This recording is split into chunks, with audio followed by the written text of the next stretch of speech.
Kip, what's up, man? Great to see you today. Looking forward to the questions we have. Yeah, we got some good ones from the from your Instagram, one of your many non-fake account of Instagram. It's so interesting. That happens all the time. And you're drinking the right drink, by the way, I see today. That's good. I'm working on it. That happens all the time. And I get 1,000 messages. Hey, you have a fake account, fake account, fake account. I'm like, oh, I really appreciate it, but I'm like, I get inundated. I get like more to do from people telling me I have a fake account than actually the problem of having the fake account. Sometimes it seems like.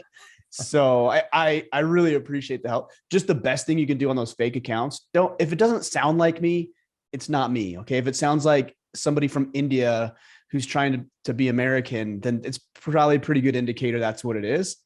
Yeah. And so be aware of that. I'm not going to ask you for any sort of financial or personal information. I'm not going to try to sell you Bitcoin. I might talk about Bitcoin, on a podcast, but I'm not going to sell it to you or tell you about an opportunity. Like, just be smart and just report it for me. Instagram doesn't do anything, but I don't know, whatever. Yeah. Copy. I was like, oh, hey, Ryan's getting into Bitcoin coaching. Interesting. Is that what it was asking about? That's what they always ask about. That's what the ones are that I usually get spammed. I get that a lot. Like, hey, are you into Bitcoin? Let me provide some coaching. I'm like, seriously. Yeah. So. And I've had people that I know that have given out more information than they should. So guys, just don't do that. Be smart about it. I'm not going to ask you for that stuff. I promise you. Copy. Unless you're going to sign up for one of our events. And in that case, you're going to go to a site and you're going to sign up. Like, I'm not going to solicit that. Yeah. We're all about the lighthouse and you being self-directed in the positive change of your life. So, and just secured financial information too. Like, totally. I don't want access to your information. I want it secured and locked up so that everybody's safe. Totally. On that note, orderofman.com/legacy. We have a legacy event coming end of September, end the of 22nd through the 25th. Yeah. And we're more than halfway booked. So you guys need to get on that. That's a father and son event, ages 12 through 16. 8 to 15. 8 to 15. Shit, I have it all messed up. Okay. Good thing you're on the call. If you're just over 15 or your son's 15 right now and he's going to be 16, then like we'll make exceptions, but 8 to 15 generally is the principle. Copy. All right. And I'm sure we'll talk about it a little bit more later. Yeah. Shall we get into it, sir? Let's do it, man. Let's get after it. Instagram at Ryan Mickler on the Instagram account. David Osbjörnsson. This is the best part about Instagram is I can't slaughter names because none of you guys actually put names on your Instagram account. So are you looking for people to read advanced copies of your book? David's trying to get his hands on some advanced reading for you. No, he's looking at help. No, and I appreciate that. I do. I'll probably send out some advanced copies. It will be limited in quantity. And I'll let you know as we get closer to that. We have the new book coming out, by the way, if you don't know what we're talking about, called The Masculinity Manifesto: How a Man Establishes Influence, Credibility, and Authority. Very excited about the book. So yeah, I'll let you guys know. We're probably going to have a launch team and we're probably going to help out with that. So there are going to be some opportunities, but just not quite yet. So stay tuned. You can get a pre-sale book right now. I think they're available on Barnes and Noble and Amazon. But yeah, I'll let you know as it progresses. Not quite to that stage yet. Copy. Guild of Dads, he had a similar question around the book. He says, how does it feel with book number 2 coming up compared to when book number 1 dropped a few years back? I've really tried to just not have any expectations. I mean, I have goals. Like I want to hit New York Times because I think that's going to give a big boost to the mission and movement and what we're doing, and obviously help a lot of people in the meantime. So that's important. But I don't know. I wrote it and then I'm going to let the chips fall where they may. I'm just not thinking about it right now. I'm just doing my other stuff, doing the podcast, doing social media.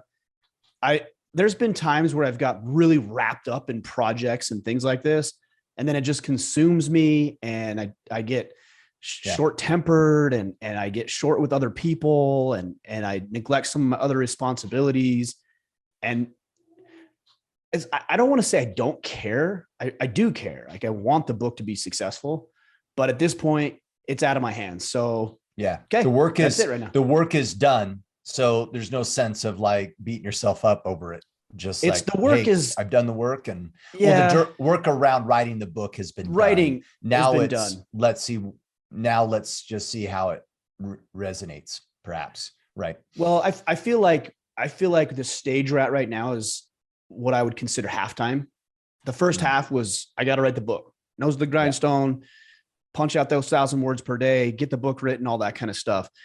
Now it's halftime. I can like recover a little bit. I'm still strategizing, still trying to figure out, okay, the second half, what do we do? Well, now it's about marketing and it's about branding and getting the right pieces in the right places so we can adjust to what the market needs and sees and whatnot.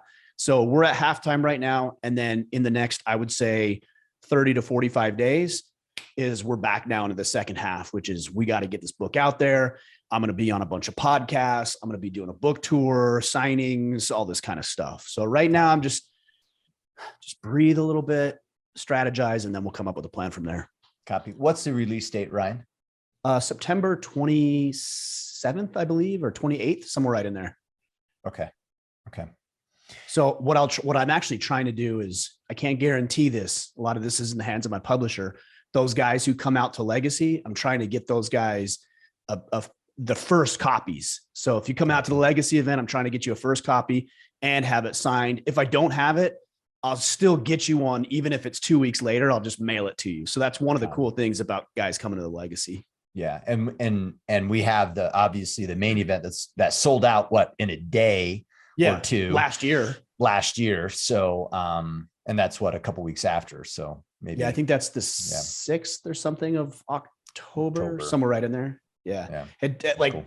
Guys are like, well, how do we get to that? I'm like, I don't really know the site anymore because it just does. We have a waiting list for that. I think it's orderaman.com/main event, but it's like we have a waiting list for that one. So yeah, just get ready come October to sign up really quick, because if it's anything like last year, it's going to sell out almost instantly. And what's interesting, what was so great about that event is it felt like, and I would assume that most of the registrants for this year were last year's registrants. Like they just attended the event and they're like, again, sign up instantly, right? Which just speaks to speaks for itself. The event does. I would say 80 to 90% of them are last year's attendees.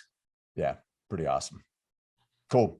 All right. Byron Clark, homeschooling curriculum does your family use? We use the good and the beautiful. I hate that name. I really hate that name. It's just a ridiculous, like, that's not my objective. I want my kids to be good. I like the word lovely more than beautiful, because beautiful kind of makes it sound like physical appearance. And I mean, we want to look good, but like lovely for daughters, I would say, but it's just not a good name. Cause I don't like, my sole objective is not to make my kids good and beautiful. Yeah. I would prefer like strong, like independent and capable or something. Like if I have to choose the grind. Yeah. But regardless, it's still a very good program. And the beauty of homeschool is that you find a curriculum. John Lovell was using, I don't know. John's more of like, remember either. Yeah, it sounded interesting. I have it written down somewhere, but he's using a different curriculum. Like everybody uses a slightly different curriculum. So find one that works for you. We like it and what I would say is it's a base curriculum, because what you'll find happen is that some of it doesn't resonate with you or some of it doesn't help your kids. And the beauty of homeschool is not this like common core thing. It's you can tweak and adjust and change and adapt. I've said this before, my daughter's dyslexic.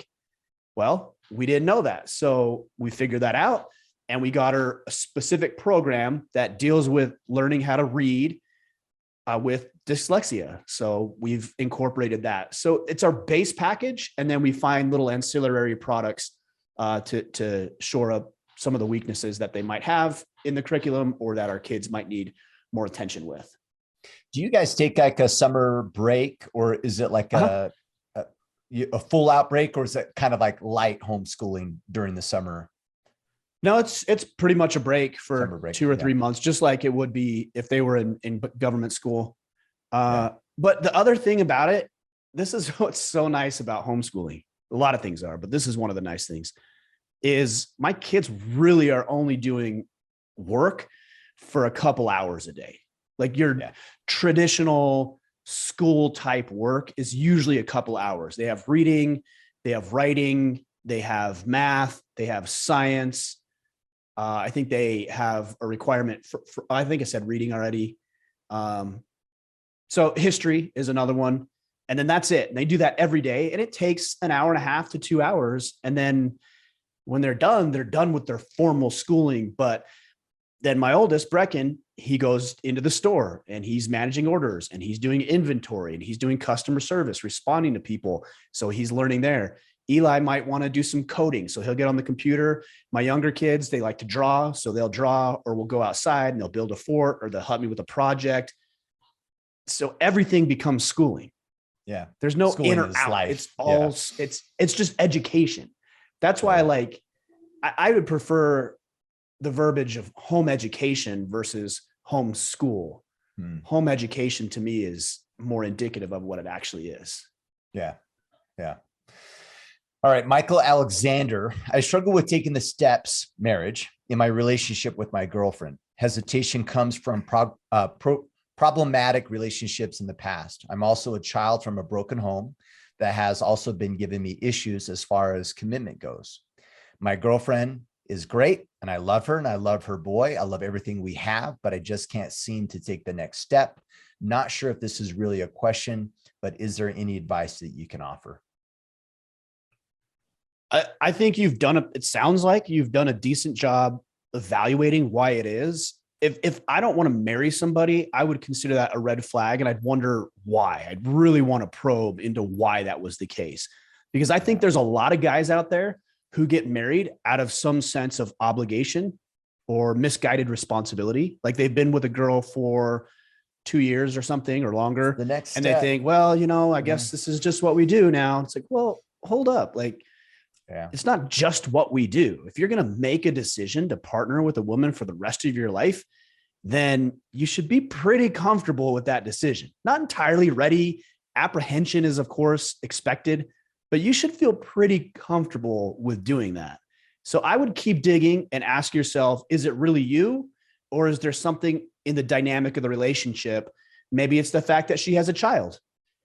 And I'm going to get a lot of hostility and hate for that, but you're not obligated. Man.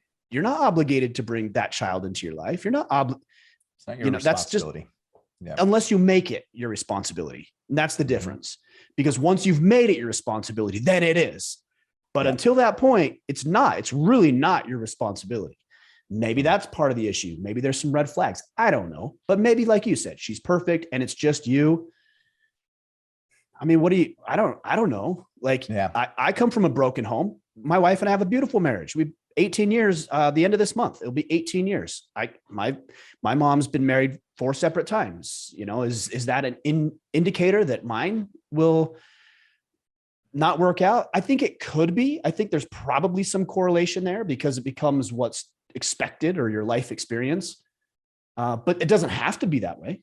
That's up to you and your potential partner. I don't know how to tell you to get over it or crap or get off the pot. I don't know. I really don't know. Well, I don't know what the answer is exactly understand thyself, right? Like you got to understand what's going on. And I would, Michael, I'm just going to project on you. Be careful that the definition or the explanation that you just gave us isn't your reasoning of why you don't feel good, right? Like you could even be looking into this. And let me give you an example. So after I got divorced and I dated for, I don't know, was it 5, 6, 7 years, right? And I was in different relationships. And if you asked me kind of 5 years in, why I hadn't really committed to a girlfriend yet, is because I wasn't ready. I was kind of still dealing with my divorce. And I had literally kind of similar reasons, right? I had these, I wasn't ready yet and I was kind of broken and I wasn't fully committed.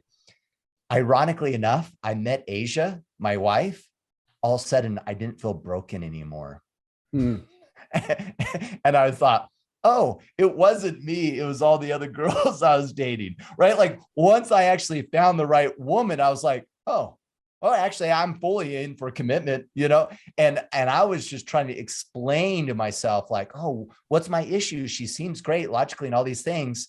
And I kind of latched on to like, oh, it's because, I'm not ready and I have commitment issues. But once I found the right woman, all of a sudden it's like, oh, that commitment just kind of showed up.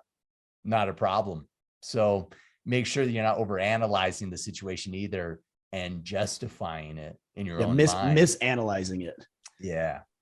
Yeah. That's good feedback. I would also explore, like, play it out. So let's say you don't decide to marry this woman. Play that out. Are you okay with her leaving?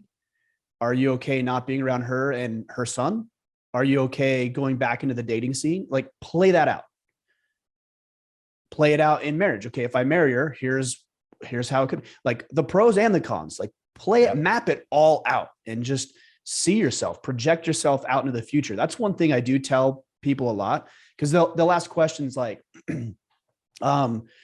Ryan, I've got this dream job and I'm going to go, make a bunch of money, but I'd have to be away from my family, or I can work where I currently am and I'll make 20% less, but I'll be here with my family. What should I do? I don't know. I can't answer that question for you. Those are your priorities, your decisions. Project that.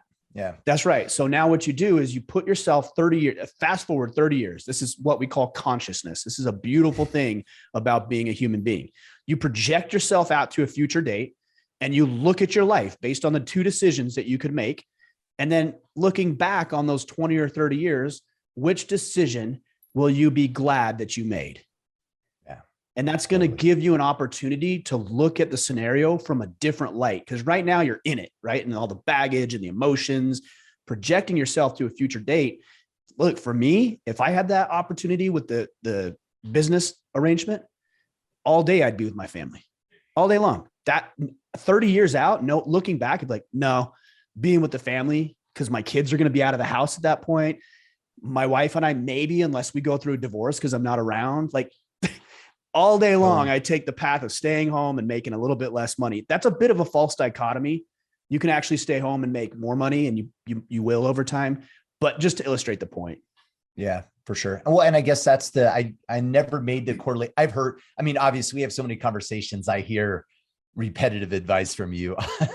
Yeah, but I've never made the correlation of that advice to really memento mori, right? That Stoic principle of, like, that's really what it is. It's projecting of, hey, I'm going to die. And when I'm on my deathbed, how am I going to feel about the decisions I've made? Okay, maybe I'm going to pivot and adjust here because I don't want to feel that way. Right. Yeah. And if you look at, there's been books and papers and research on individuals who are on their deathbed who wish they would have made different decisions. All of us are going to be there when I'm dead, like, dying. Sure. If I know, like, if I'm not just dead all of a sudden, but I know I'm going to die, like, I'm going to regret some things that all of us, I just want to minimize that. That's my top fear, by the way. Regret. What is it? Regret. Just like too large, not like oh man, I should have, but like almost like a sickening, like, I wasted it. Like that is like my, that's interesting, on my deathbed. Yeah. I think one of my greatest fears is, like, outside of temporal things, like, I don't particularly enjoy flying, like that. Yeah. It's being burnt alive. Yeah. Right. I don't drowning. Like, those are fears of mine. Sure. But I think one of my greatest fears is, I don't even know if it's a fear, but I thought about this, is like, I don't want to screw people over. I just want to do the right thing. Yeah. Like, I'm not worried, but conscious of it. Like, if I could make a little bit more money and maybe jeopardize my values, we've all been tempted to do that, but that's just a concern of mine. You don't want to be that guy. I don't want to be that, because I know how easily I could.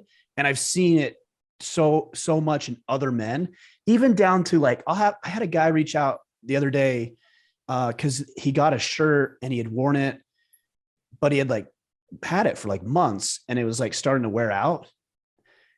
And I'm like, well, okay, like, do I not? Months? Yeah. Yeah. And you know what? Okay, I just sent him a shirt. Yeah. because that's it's just right. Like, it doesn't matter. It just like the worst thing you could do is in that situation is like try to squeak out a little extra dollars or a little extra money. You know, I've paid people more than I said I would. Like, I just don't want to do that. Life's too short for that. Yeah. Yeah. And what's a few extra bucks, you know? Anyways, Totally. That's one of my concerns, worries, I guess. All right. Sam Zuno, how do you go about prospecting for a business, and what are your strategies for closing a sale? I think he's not saying prospecting for buying a business, but prospecting for his like business clients. Yeah, exactly. Yeah. That's what I'm assuming. Yeah. Yeah. Okay. So I actually have a lot of experience in this department because most of my life I've been in sales. Like my retail management is my background. Then I got into financial planning, and then this. Those are like my main three career pursuits. Yeah. And all of them are sales related. They're all sales driven. So number one, you have to know who you're serving. Like, be very specific about the demographic of who you're serving. So when my financial planning practice was struggling, I thought to myself, I'm like, well, I just want to help everybody. That was the wrong answer. Correct. As soon as I got clear about it, and I said, I want to help medical professionals, specifically dentists, physicians, chiropractors, optometrists, and veterinarians. Yeah. And physicians was kind of ancillary. It was more just chiropractors, dentists, optometrists, veterinarians, because they were all very similar. Small practices, small teams, good income, a lot of potential for them to invest, a lot of reasons for that. Yeah. Go ahead. I was going to say, and by focusing on them, that allowed you to be able to speak to their needs substantially better than if you were abroad, right? Correct. In fact, I got so good at the language, specifically with dentistry, that dentists asked me if I was at some point planning to become a dentist. Yeah. Because I got so good at, not to be manipulated, but because I wanted to understand, and I wanted to be able to communicate with my clients in a meaningful way for them. So that I got so good at it. They're like, did you want to become a dentist? Did you like go through school? Sometimes they would ask that. So that's the exact point that you're making, is being hyper specific so that you can focus on the needs of those individuals. The other thing it does is it helps make you very, very marketable and referable. Because if I go to a dentist and I start working with that dentist and do a good job, if I just said, hey, do you know anybody that would need help? They're like, I don't know. Now they're like, hey, do you work with dentists? Yeah, I pretty much exclusively work with dentists. Oh, because my neighbor is actually a dentist. He's a pediatric dentist. I should introduce you to him. I became so much more marketable and referable because I could speak their language and talk with them in that specific way. The other thing you need to do is you need to be different. You need to be different. If you're the same selling proposition, right? Yeah. And even that, like, I don't totally like that either, because then you're almost like gaming it and everybody else is trying to come up with their own unique selling proposition. So what people will say for like a unique selling proposition is they'll say, like, if I were to ask a financial planner, what's your unique selling proposition? They'll say, well, I really care about my clients. Yeah. Okay. Like a softball. Yeah. I'm just better than everyone else. Yeah. Well, we have access to certain products that they don't. It's like, no, you don't. You really don't. Yeah. Like, what's unique about you? And it has to genuinely be unique. You have to say things different. You have to look different. You have to talk different. And the best thing that you can do for that is to not be needy. There's a really great book called The Selling Chronicles. It's specifically related to the financial services industry, but the principles in that book are so good. And the whole idea is, do not sell. Don't sell. So, for example, I had a guy, and I get this every once in a while, guys who want to join the Iron Council. And so they'll email me and they'll say, hey, tell me about all the features and benefits and this and that and that. And what they want me to do is to grovel over them, maybe even subconsciously, because that's what they're used to. The customer is always right. Yeah. This is a salesman. Sell me, Ryan. Exactly. Yeah, sell me. Yeah. So usually what I'll respond back is something like this. If it was you, Kip, Hey, Kip, thanks for your interest in the Iron Council. I'm not here to convince you why you should join the Iron Council. All the information you need is there to make a decision. In fact, here's the link. And if you'd like to join us, we open on June 15th for 2 weeks. Hope to see you there. Yeah. You would be amazed because all of a sudden it's like a kick, like, whoa, I didn't expect that. Your confidence is like, no, I'm not I don't selling need you. me. I'm providing a service is what I'm providing. Here's the information for you to make a decision. What's best for you. That's right. Yep. Yeah. And it's hard, especially when you need to put food on the table, but your customers and your clients can feel your desperation and you become manipulative. You're just trying to sell me now, right? It comes across that way. It does. And the word I was going to, you're right. And the word I was going to use is repulsive. Yeah. Like we all make fun of the used car salesman because we know what it's like and we're repulsed by it. Like you even go to buy a car. If you go to a used car, you like your hands are up. You're like, hey, I'm just looking. Let me, if I need anything, I'll let you, because you're repulsed by it. Yeah. That's a good point. Okay. A great used car salesman would actually follow up with you and build a base. And like, if I bought a car 6 months ago, or if I sold you a car, I'd call you up in 6 months and I'd be like, hey, Kip, like just checking in. How's the new truck? Man, we've gotten good reviews on them. Have you guys got anywhere special or cool? Like, have you been camping? Or I might shoot you a message and say, hey, Kip, I know you're into camping, which is why you bought that truck. I just came across this like soft shell system that some of my customers were using.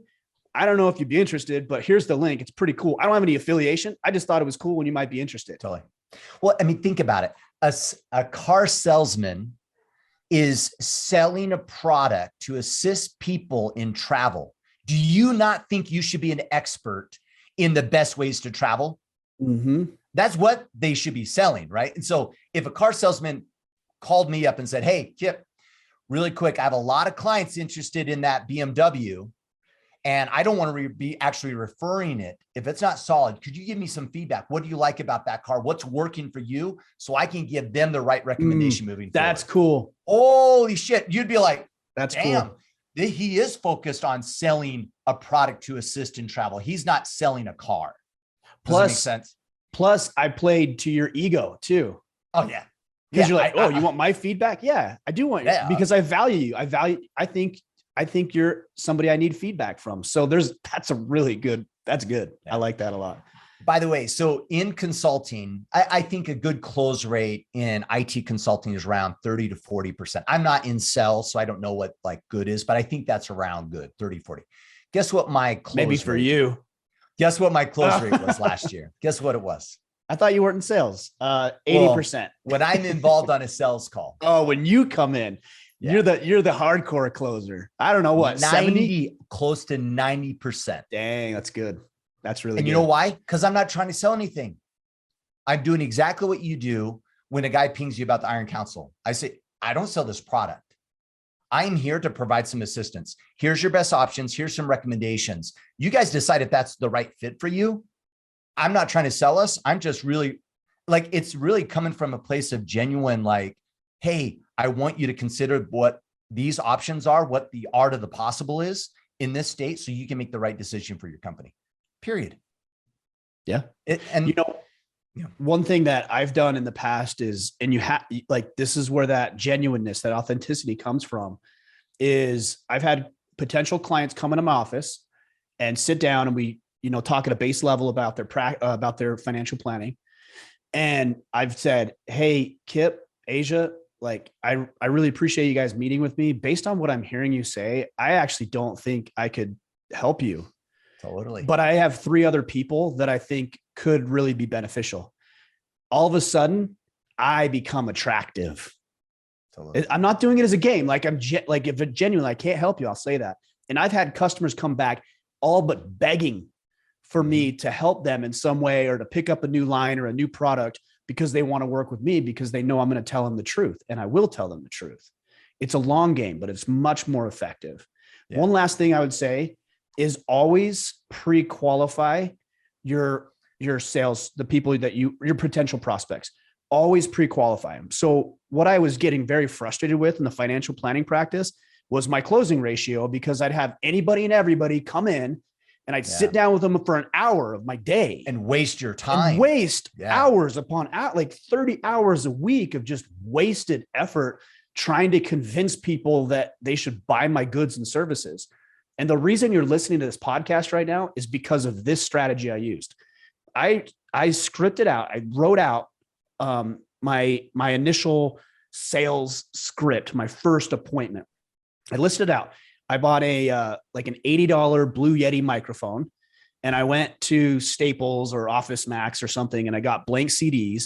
I went and got some professional pictures taken, and then in Photoshop, I put it on like those CD covers where you would have to print it on CD covers and then put them on the thing. Just put on the CD. And just like stick it on there. And I would hand those out, and I started handing out hundreds and hundreds of them. And then I would have people come in and they brought the CD with them. They're like, hey, I want to work with you.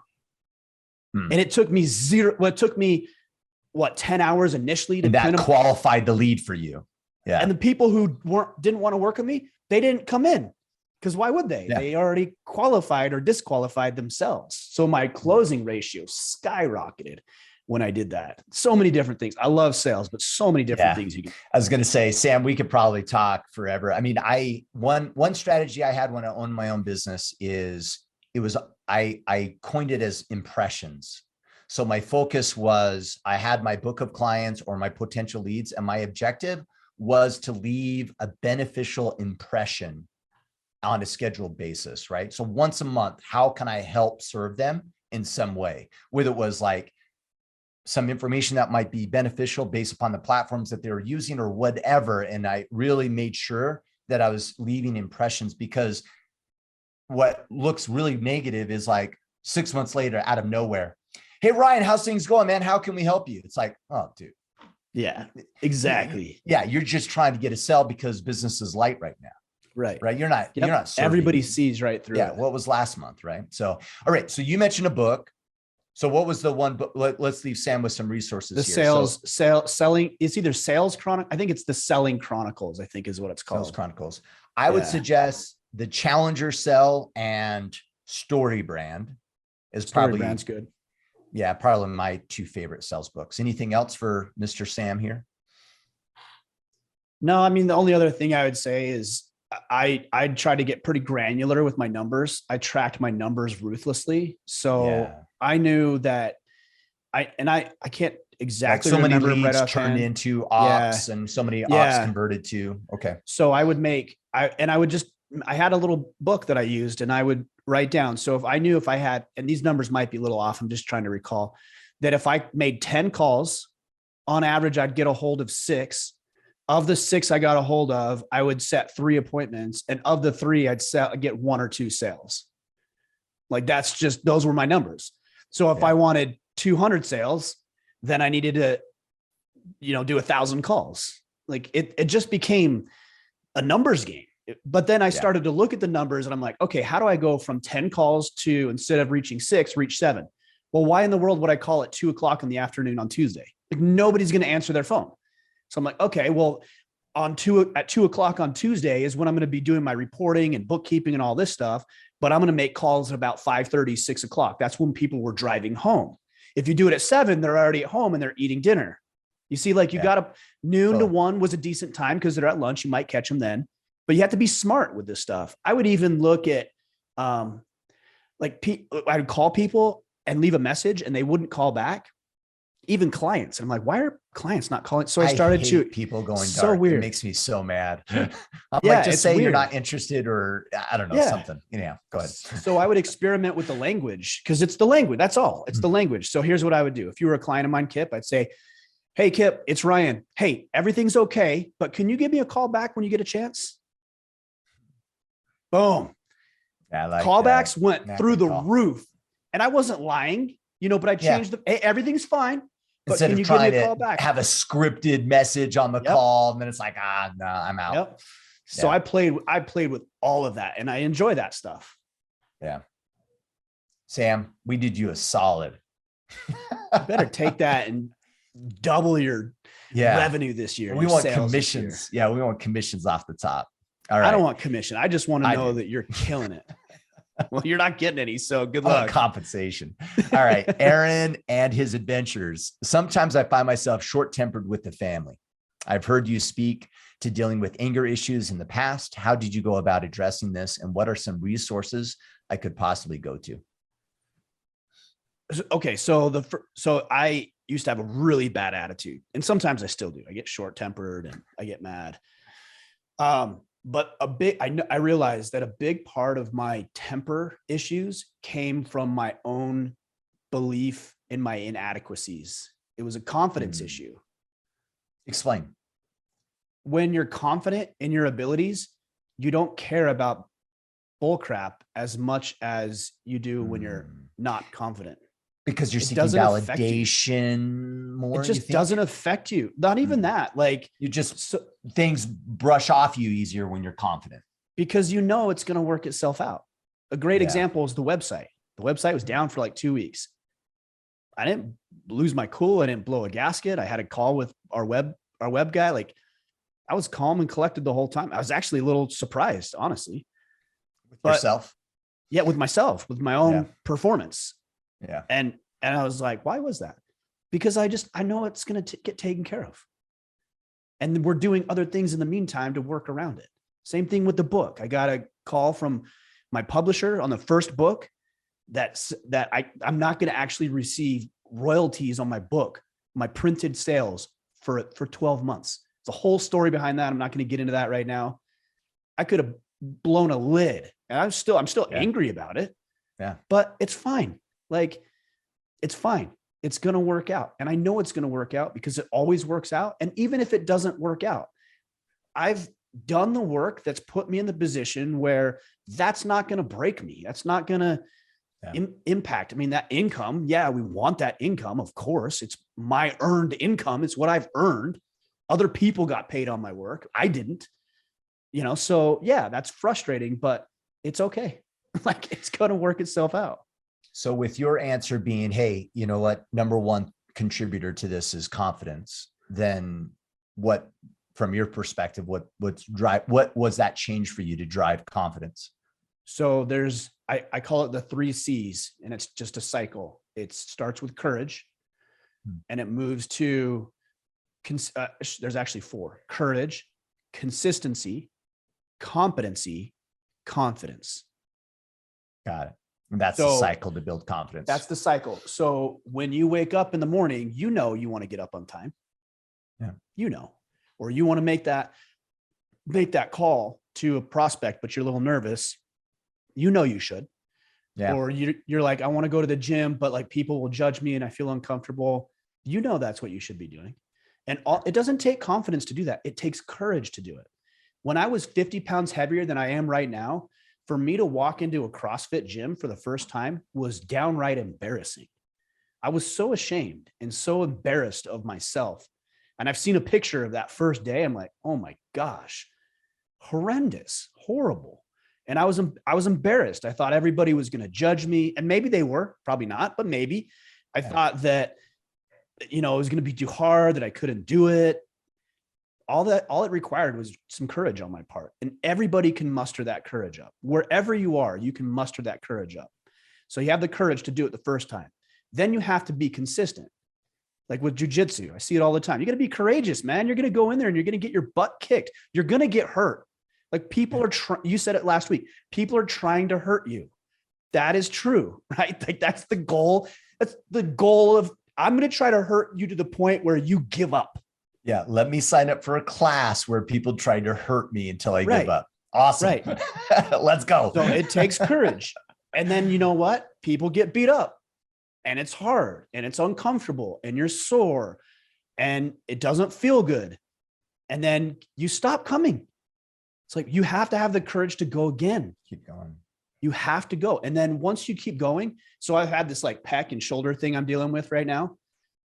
I know that if I stop going to jujitsu, it's going to be infinitely harder, whether it's in 2 weeks or 2 or 3 months to go back in. And I've seen it. You've seen it more than me. What happens is you have a guy who gets injured and he stops coming for 2 months. And let's say he was a blue belt. He got injured. He stopped coming for 2 months. That 2 months turns into 2 years, 3 years, 5 years. 5 years down the road, he comes back in, and all the white and blue belts he was training with are brown belts now. And he's like, oh shit, well, they're better than me. Right. Because they kept coming. So even though I have this injury I'm dealing with, I still go to class. I go to every class. Yeah. I roll light sometimes. Sometimes I don't even roll. I just sit there and I watch and I stretch, because I know if I don't go, I'll stop going. Yeah. So courage, consistency. Okay. Now that's going to build up competency. So yesterday when I went and trained with 3 or 4 other guys. We did some no-gi stuff. We did an hour and a half straight training. So we rolled for 5 minutes and we just shifted every 5 minutes between the 4 of us.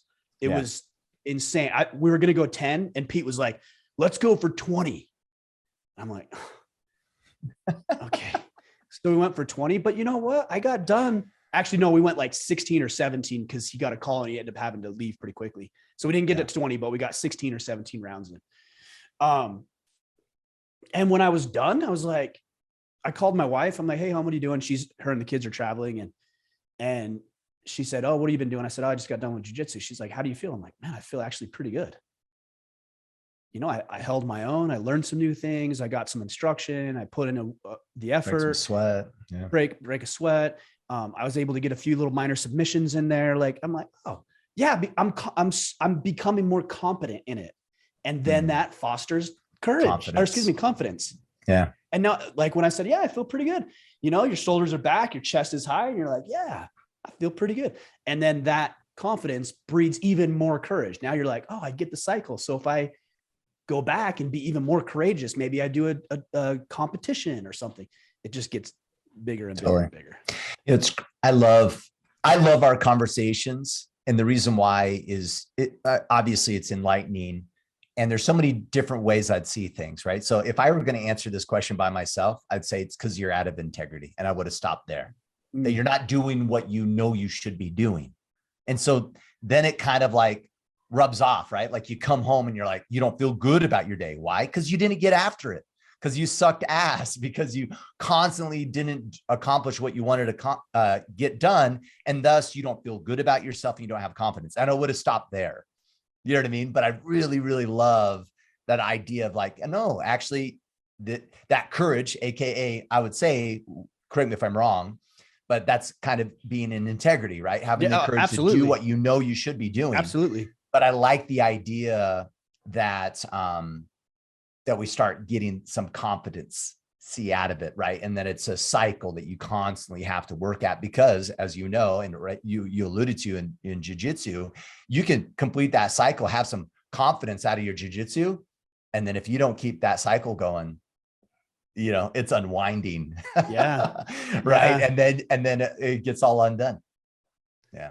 Good stuff. Yeah, man. The only other thing, so I think we went deep into that. There is one surface level thing I think you should be aware of, because it has been for me, is another reason I would lose my temper and still do at times is, in addition to what we already said, that I'm trying to do too much in too short of a window. Yeah. And you don't have the cushions and the gaps that you're giving yourself. I call them margins, but it's the same concept. Margins, yeah. Right. So if I get done with this podcast and I got to wrap up exactly at noon because my next meeting's at noon, then that's going to create some anxiety in me. Yeah. And that anxiety, if it builds up enough or something goes slightly wrong, then I get like, if one of us are late, then I'm like, oh, now we only have 45. You got to create buffers and margins in your day. So my next meetings aren't until 12:30 or later. Cause sometimes we go over, or I can take that 30 minutes. I can respond to a few emails. So the buffers between tasks and also between roles. So if you come home and the first thing that happens is your kids are like bouncing all over you, and you know, your wife's telling you to do whatever, like go walk the dog, or you have to cook dinner. That's hard to do. It's like, there's not enough buffer time in there. So when I would leave my financial planning practice, I would drive home and I would listen to like Sean Hannity, and I'd get all fired up and pissed off. And then I'd get home and then the kids are bouncing on my leg. I didn't get anything done at work. Sean Hannity pissed me off about everything. And my wife's trying to like tell me to do stuff around the house. And I'm like, just everybody shut up. You're multitasking, not fully Yeah. present. Right. So instead, what I started to do is I'm like, all right, I have about a 25, 30-minute drive home. So I'm not going to listen to anything. So I turned off the radio. I turned off the podcast. I turned off the CD, everything, nothing. And I used that 30 minutes to help me transition into dad and husband mode. Hey, when I get home, my kids are going to want to swim. Okay, well, that's cool. I got to spend a little time with the wife, but we can swim. The dogs are going to be running all over the house. Cool. Maybe they need to go for a walk. Maybe we can go outside or go to the park across the street together. At dinner, here's the kind of conversations I want to have. In that little margin, help me transition into being a more present and engaged father and husband. Mm-hmm. That's solid. We're doing you guys solids today, because the other thing that has crossed my mind too around this is, I mean, the margin and the presence. And then the other kind of, we've kind of beat around the bush. We've already kind of addressed the other one, which is really expectation and being aware of what's in your realm of control, right? As an example, old Ryan would have gotten pissed off about the website. You don't think that's going to be projected on your family and how you walk around? Totally. Of sure. So what's the solution there? Managing your expectations and realizing like, okay, site's down. Can I change that right now? Is there what's in my realm of control? I've delegated. I'm going to trust the process. That's not going to affect me as much because we're working on it. You know, just maybe another angle around the short-temperedness. Well, and productivity, being productive, doing the right thing, that's going to compound and things are going to get better. Like your life is going to get better. Your marriage is going to get better if you wake up on time and go to bed on time. I know that sounds like a leap, and it is quite a leap, but it's the natural the progression of things, right? But your marriage is going to get worse if you hit the snooze button all the time. Like, again, seems like quite a leap, but I can assure you that's what's going to happen. Win small battles every single day, stack them up, compound them over time, you'll win. Got it. Ted Fisher, there seems to be a void of strong men in the church, probably due to culture having more influence than one's faith. Number one, do you see this? And do you agree? And number two, if so, how does the church respond? It seems that if men were living out of the strength of the gospel, there would be more conviction and purpose to push back and fight against evil. Oh, I think church, the gospel, whatever gospel, I would say, maybe not whatever, but certainly Christian doctrine has been overly feminized. Like women have got their hands on it. I'm trying not to say that in a negative way, but they've just feminized everything. Be good, be humble, be kind, be empathetic, be caring. And all that's right. Like we should be those things, but also be bold and be brave and be courageous and stand up for right and against wrong and fight and make yourself capable. Where's that conversation? Totally. But the only people that can have that conversation are the men. Like I'm just not going to listen. This is going to sound misogynistic. I'm just not going to listen to a woman about being strong and bold and courageous and a fighter and assertive. It's just not going to land the way that I can look at a man who is those things, exhibiting those behaviors. And I'm like, yeah, I want to be like that guy. That's why the Order of Man podcast resonates with so well with so many people, because we actually stand by our convictions and we share what's on our mind and we stand up for righteous principles in compelling, bold, courageous ways. That's masculine behavior. That's manly behavior. So when we say, how should the church respond? It is the church's responsibility, but just saying the church puts it on somebody else. Yeah. Right. What's the church? It's you. Yeah. You. So what you need to do is you need to step up and put together a men's organization within your church. And it's not going to be centered around sitting around holding hands and reading the gospel or talking about how you can, serve people. That stuff comes into play. I'm not saying that. And singing Kumbaya together. Yeah. Okay. What it comes down to is, hey guys, we're going camping this weekend and you're bringing your boys. hey guys, we're all going to go try jujitsu at Kip's gym. He invited us, and we as a church, the men of the church, are going to go do that. We're going to pray before. We're going to have a spiritual lesson. We're going to go kick each other's butts. We're going to try to tie it back into spirituality. And then we're going to, shake hands, and we're going to do it again next week.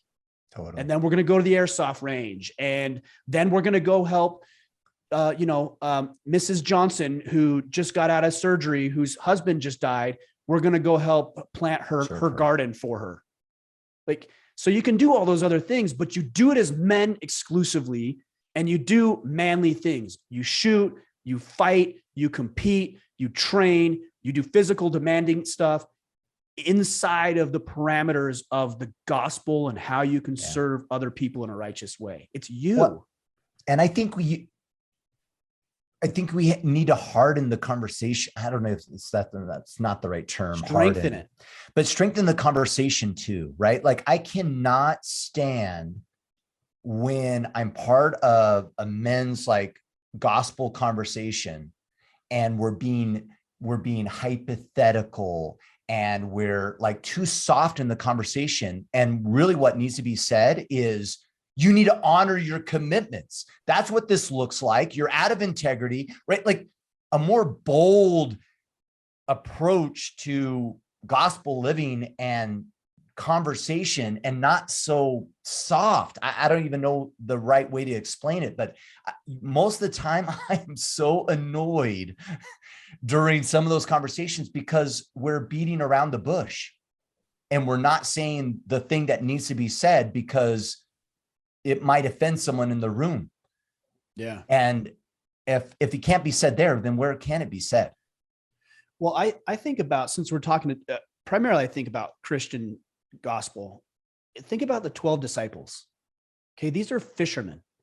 Like, these are rugged, individualist, like hardened, weather-beaten, weather-tested men.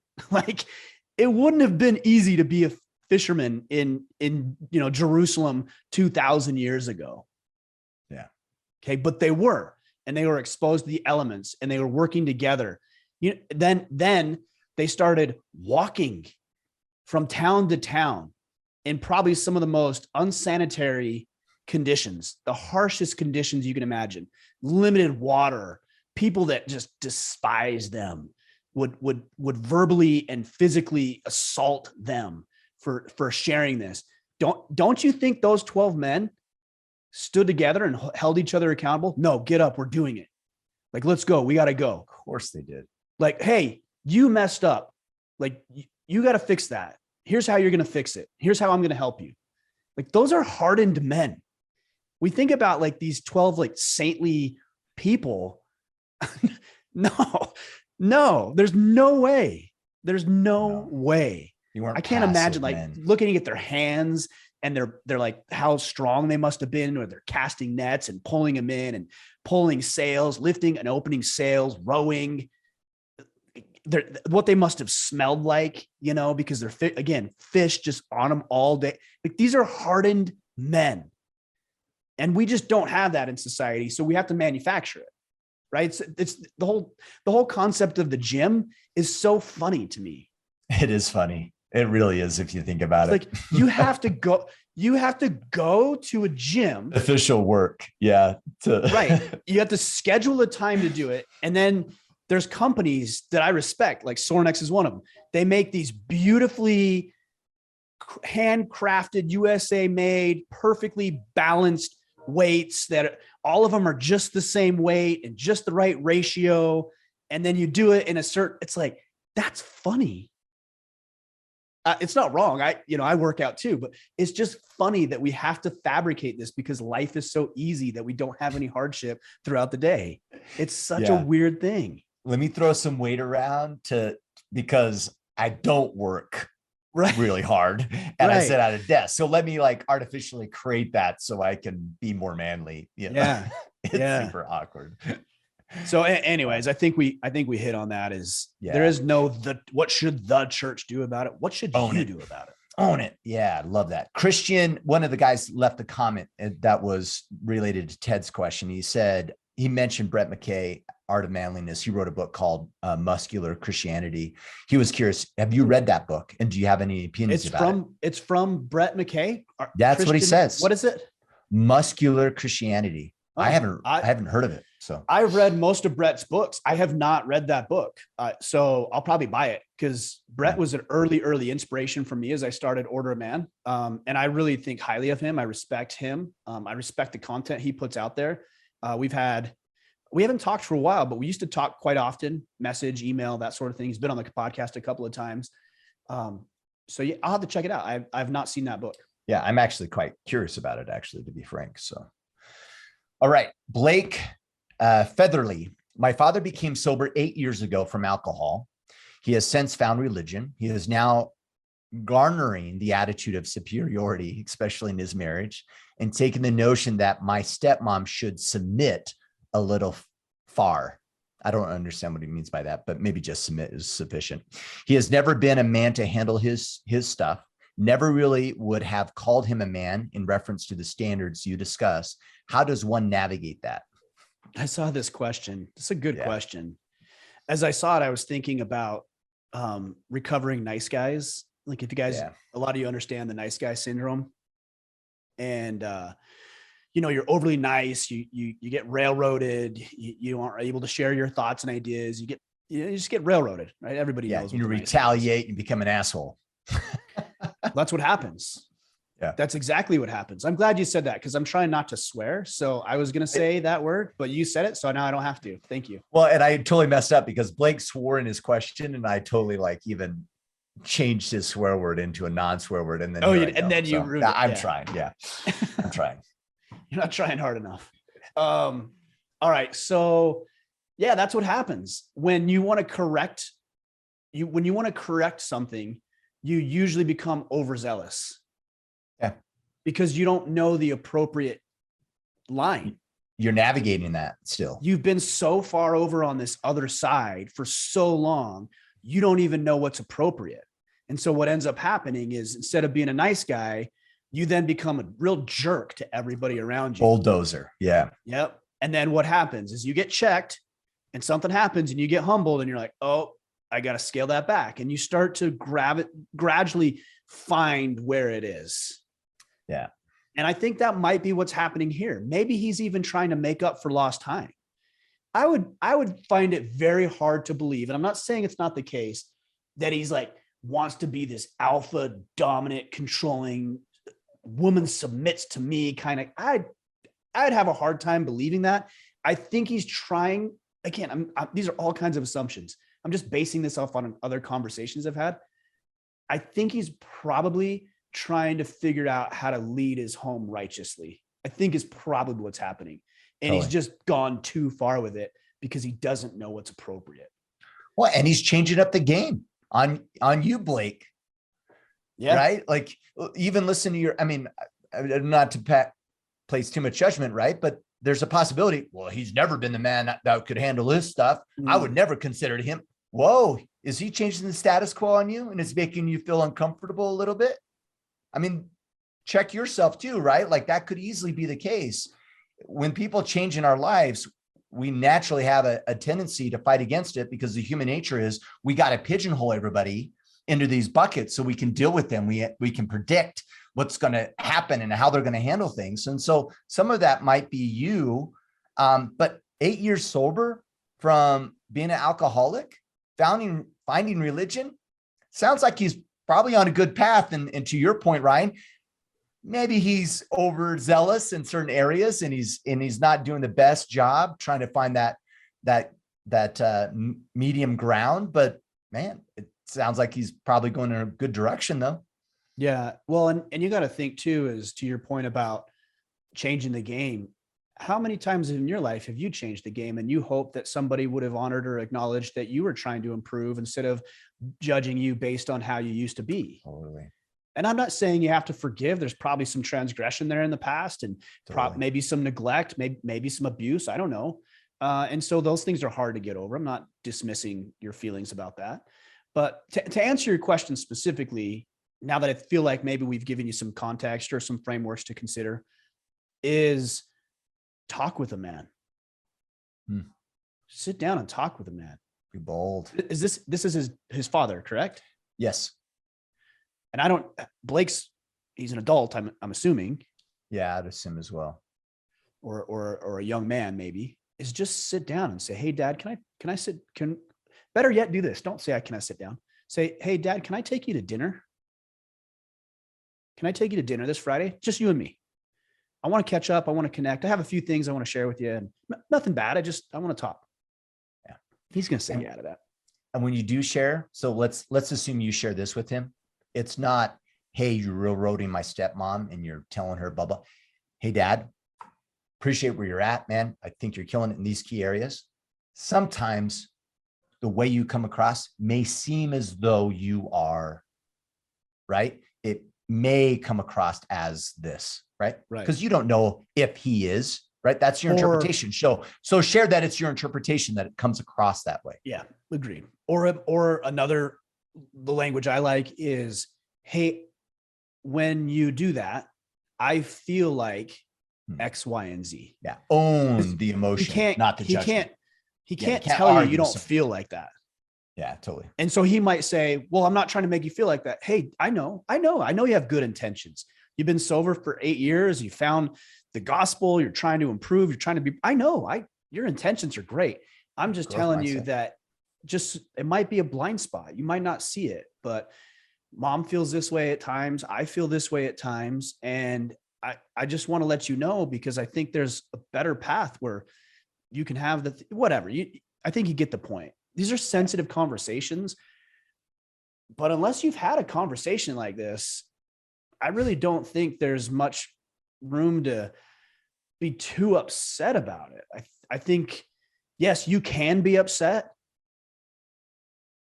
but so you haven't, maybe you have, I don't know, but if you haven't, what are you doing about it? Right. Yeah. So when I'm upset, Kip, you and I have had conversations where one or other of us is upset about something. And so then we talk to each other and it's like, okay, good. Yeah. And we walk away with, I think, a greater level of respect for each other. Yeah. And to be clear, because I think it's fair for you guys listening, do we want to? I don't want to share, do that. No. Yeah. I don't want to. No, I'd rather not. Yeah. So it's not that like, we're like showing up in a different way and we're like, well, it's back to what you're saying. We're having the courage to do something that we know we should be doing. Mm-hmm. So start there. Maybe there's things that you can, here's another thing is it's kind of like dogs or wild animals, like elephants. There's a story of a herd of elephants, and all the young bulls were like destroying the area and just like causing all sorts of problems within the herd because all of the elders had been either killed or died. And so they introduced the elders back into it, and it tempered the young bulls, and they started to put them in line. And I almost wonder about this with your father is he being tempered by and shepherded through other men who won't put up with that bullshit? Because if I come at you, Kip, you're not going to put up with it. If you come at me, I'm not going to put up with it. And so we're tempered because we're surrounded by other strong, bold, capable men. Is he? If he's not, maybe there's some opportunity there. I swore. I was not going to swear on this podcast, and I did. All right, let's take one more. Austin Carter. Last one. Yeah, last one. Austin Carter. How do you stay in a job you don't enjoy anymore without it affecting your mental health until you build up the correct provisions to enable leaving said job? I find it hard to stay in the moment and not be miserable wanting to run, but I feel trapped in a life I've created because of my own financial lack of responsibility. I commend you for acknowledging that and wanting to find a new job and wanting to move on and improve and get better. I would just say suck it up, but it sounds like you've already been doing that. So what I would say is that you don't have to like the job to try to become good at something or multiple things within that job. And that might make it more fulfilling for you. So if you're, I don't know, if you're a janitor at a high school, let's say, and you feel underappreciated and you're cleaning up messes all the time and the kids are punks. What if instead of that, you still did your duties, but you slipped a card to a school teacher every once in a while about how nice it is to clean up after her room because she's always so orderly and clean. Or you saw a kid that you've seen him do some things, maybe stood up for somebody or he does something that's noticeable, and you go up to that and you just want to say, hey, I've been working here for a long time, and I just wanted to know you're one of the best kids I've seen because of the way that you stood up for that kid in the classroom the other day. And I saw that. I wanted to tell you that's pretty cool. And you started doing things like that, man, that would make that work so much more fulfilling and rewarding. That's an example, but I think you get the point. Find something within the job that you can get either so exceptionally good at or maximize. In our church, we have the concept of maximize your calling, right? What does that mean? It means that you don't just do the baseline, you go above and beyond, and you get better and you improve, and you think about all the different ways that you can add new things and new dynamics to the calling that you have within the church.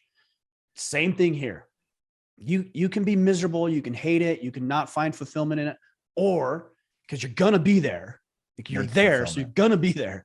Find a way to be so good at that one thing or that handful of things that makes it more exciting and more fulfilling for you. And I think what you'll actually find is you'll put yourself in a better position even faster by doing that, because it's not just about finances. It's also about your attitude. Yeah. The finances are important, but the finances, the factor of attitude is a variable in the equation of finances. The better attitude you have, the more likely it is that you're going to come to work on time. You might even stay a little bit late. Show up more powerfully. Yeah. Your work will actually improve because of your attitude. Bosses will start to notice. Clients will start to notice. Therefore, you'll get a promotion. Therefore, you'll pick up new clients. You'll start getting referrals. And all of a sudden, you're making 20, 30, 40% more. And you maybe even created a job that wasn't there before over a period of 3 to 5 years. And so now you're doing that. Or maybe one of your clients is like, hey, you've been doing pretty awesome over the past 3 to 5 years. We just lost our manager over at our store, over at our thing. And I would like you to try to interview for that position. And you create opportunities because of your attitude, which will actually fix your finances. Yeah. And I think there's two sides to this. One is what you're saying. And then I can't help but feel like, he's saying, hey, I feel trapped in this. Well, when do we feel trapped? When we don't have a game plan, right? And so if, let's say you want to get in another industry, I'm saying, hey, do what Ryan's saying, like be fully present and fully engaged, kill it and find meaning and purpose in what you're doing, but also have your game plan figured out. Like, okay, and this is what I'm going to do. I'm going to kill it. This is what I need. These are the ducks that I need to have in a row for me to lead this organization and increase my skill set otherwise or whatever. Right. And so get your game plan figured out and you won't feel trapped. Why? Because you're working towards something. You know where you're going and what you need to do to get there. You feel trapped because you're throwing your hands up and not owning it and going, there's nothing I can do. That's when we feel trapped. Is when we're not owning it and not planning how we're going to progress and move on. Yeah. Yeah. Two multifaceted approaches that you should use in harmony, and you're going to find yourself in a better position immediately. Actually, you're going to feel better today by doing that. And then tomorrow, that much better, that much better, that much better, and so on. Yeah. It might be miserable work. So make it not miserable. That's on you. Totally. I like it, man. All right. I'm pulling up my calendar here so I can get our dates for Legacy here. So I can tell you got them? Yep. I got them up. So father and son event, September 22nd through the 25th. Yep. To learn more, orderofman.com/legacy. That's going to fill up quick. So if you're kind of on the fence, be courageous and just execute and join us for that event. That's a good point. There might be guys who would really like to do that, but they're like, I don't know if my son will want to do it. And I don't know. And then I got to be away from work. Like, all of those are valid things that you should consider, but also maybe they're just excuses. and you should just do it, because I know with 100% certainty that you're going to walk away with a deeper connection with your son. He's going to walk away with tools that are going to help him as he gets to be a young man and a man out on his own. And you're going to walk away with tools to be able to help him do just that. And yeah, it's an investment. It's a time investment. You got to be away for 3 or 4 days. It's a financial investment. And so what? Like, that's what's required if you want to win and you want to help your young man win. Yeah. And I think you made a post on Instagram at Ryan Mickler a few weeks ago around don't let opportunities pass you by for things to like align. Yeah. So if this is something you want to do, just do it. Because if you're going to wait for, oh, well, it's not the right time. And you know what? Me personally, I run that story all the time. And I get sick in my gut if I think about the things and the opportunities that probably passed me by because I wasn't ready for them. Yeah. You know, and we've talked about this from a leadership perspective, right? When opportunity presents, the attitude of, you know what, I'll do it and I'll figure it out is more important than the attitude of even someone being competent and then unwilling because it's not quite right. That attitude of just getting after it says a lot about you as an individual. So yeah, man, I agree. Yeah. Just make it work, make it happen. Yeah. Well said. Okay. That's all I got. Bring us home. Okay. Well, guys, appreciate you. Great questions today. Hopefully we gave you some answers. I know sometimes I kind of ramble on a little bit, but hopefully we gave you guys something to consider. I really like doing these. We have some solid questions. It's always a little bit of a contest to see where the better questions come from. Facebook group, Instagram, or Iron Council. But I got to say, these were some pretty darn good questions today. So I appreciate you guys following along, engaging with us. Make sure you share, leave the rating review, join us at Legacy. Oh, that's what I was going to say about the Legacy thing. One more thing is when you say, well, you know, it's not the right time. Okay. Well, your kid's 8 to 15 years old. If he's 15, he's going to start driving next year and he's already in sports. He's going to start dating. He's going to start thinking about college or his career. Guys, it ain't getting any more convenient. I'm going to tell you that it's not going to be any more convenient next year than it is right now. The earlier you can get your kids on a path is a whole year of headache and whatever else. Yeah. What else? How's this? Don't come to Legacy. That's fine.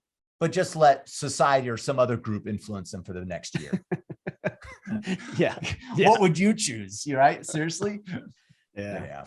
All right, guys. Appreciate y'all. We'll catch you on Friday. Until then, go out there, take action, and become the man you are meant to be.